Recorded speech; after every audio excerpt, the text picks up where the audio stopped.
నమస్తే అన్న, అందరికీ నమస్కారం. 3 నెలల క్రితం కువైట్లో కనిపించకుండా అదృశ్యమైన ఒక భారతీయుడు దారుణ హత్యకు గురయ్యాడు.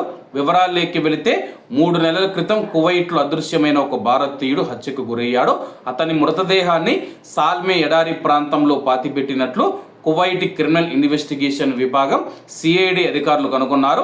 ఈ కేసులో నిందితులలో ఒకరిని పోలీసులు అరెస్ట్ చేయగా ప్రధాన నిందితుడైన అతని యొక్క తండ్రి కువైట్ దేశం విడిచి పరారైనట్లు అధికారులు గుర్తించారు.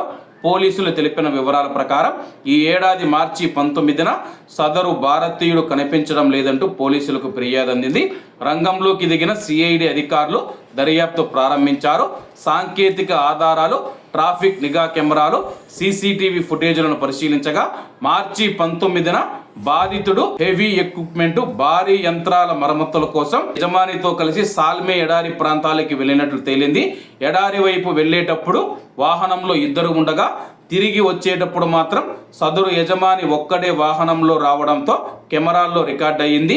దీని ఆధారంగా దర్యాప్తు వేగవంతం చేసిన పోలీసులు కువైట్ విడిచి పారిపోయిన ప్రధాన నిందితుడి కొడుకును అదుపులోకి తీసుకుని విచారించడంతో అసలు నిజం వెలుగు చూసింది.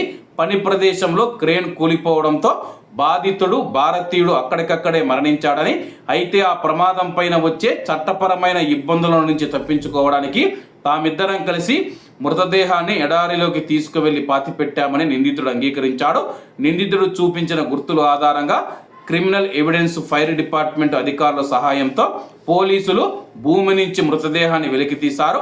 ప్రస్తుతం అరెస్ట్ అయిన నిందితుడిని ఉన్నతాధికారులకు అప్పగించగా దేశం విడిచి పారిపోయిన రెండో నిందితుడిని పట్టుకునేందుకు చట్టపరమైన చర్యలు ముమ్మరం చేశారు.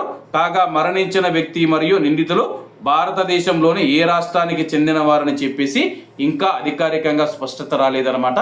ప్రస్తుతం మనం చూసుకుంటే కానీ ఒక భారతీయుడిని ఎడారికి తీసుకువెళ్లి చంపేశారు. కానీ ఒక క్రెయిన్ మీద పడడంతో అతడు చనిపోయాడు ప్రమాదవశాత్తు. దానికి మాకు ఏం సంబంధం లేదని చెప్పేసి ఆ యొక్క నిందితులు చెబుతూ ఉన్నారు.